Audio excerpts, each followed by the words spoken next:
Does the name Naveen Shekharappa ring a bell? The chances most probably are no. We've just forgotten him and moved on with our lives. Just let me remind you, this was a young man who lost his life in Kharkiv, the city of Kharkiv in Ukraine, during the ongoing war between Russia and Ukraine. He was pursuing his medical studies over there and wanted to become a doctor. But he was killed. That was an unfortunate part. But what happened after that is even more saddening, even more frightening for us as a society. Because for any self-respecting society, the death of a young man should act as a tragedy, and the thinkers of the society should set up and be taking steps so that such a tragedy does not take place in future. But the key word over here is self-respecting society. Just think about it. Are we, if we have forgotten that young man so soon, within a month? Now, what kind of family did this Naveen Shekharappa belong to? When his dead body arrived in our country, it was brought into our country by Indian Air Force. What did his family, what did his father do? He donated the dead body of Naveen so that it can be used to further the cause of science, to further the cause of medical education and research. That is the kind of family we are talking about. And what did we do for them? They suffered immense pain due to death of their son. But the more dangerous part, more saddening part comes up now. When his body was to be brought from Ukraine to India, what did his father do? He prayed to our political leaders to look into two evils which are the underlying reasons for his son to pursue medical education in a far-off country. Just listen to him. What did he say? Your media informed to our senior officials, embassy, Prime Minister to bring back my son's dead body. Okay. And also I request to all these political leaders kindly look into the matter and see that donation it is very bad, and all these intelligent students, they are going to study in abroad. They think that education here, if they plan to get that education here, they have to pay crores to get that seat. And the same education, better than this, they are getting very good education in abroad, and all this practical equipment also very standard.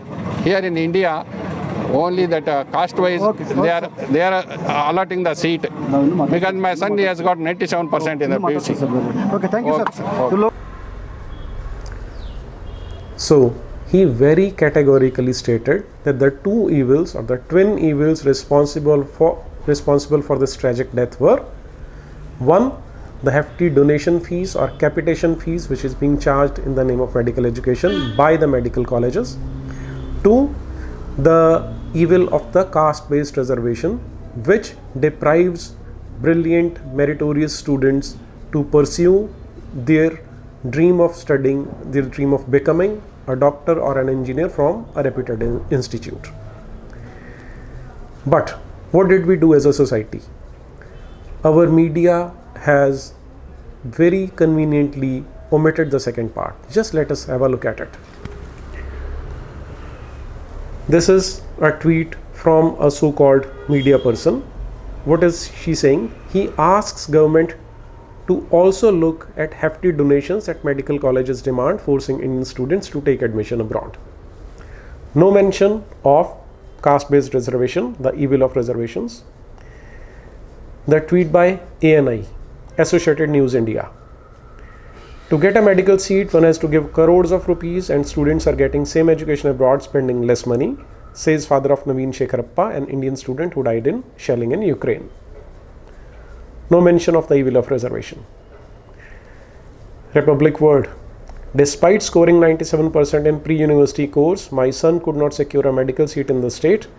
To get a medical seat, one has to give crores of rupees, and students are getting the same education abroad, spending less money, Naveen's father told media persons.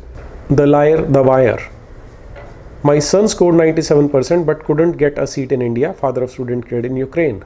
And what is the sideline, the plight of Indian students trapped in Ukraine brought to the fore the long-standing issues of unaffordability of medical education and the gap between the number of aspirants and medical seats available in the country.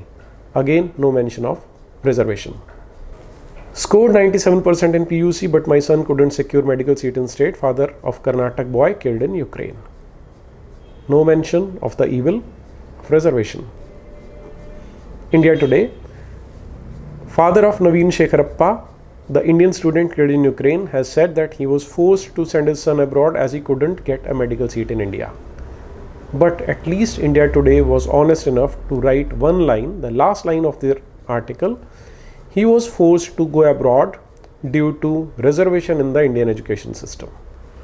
Now, we are talking about this at a time when the Kashmir Files is running to packed houses in our country and abroad.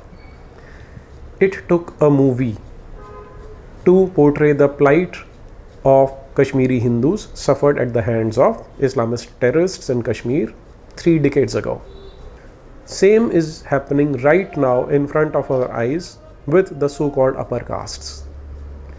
They are being discriminated against by using a reverse discrimination. And no one is willing to even raise a genuine voice about this. Are we waiting for a Naveen Files to be made? Just think about it.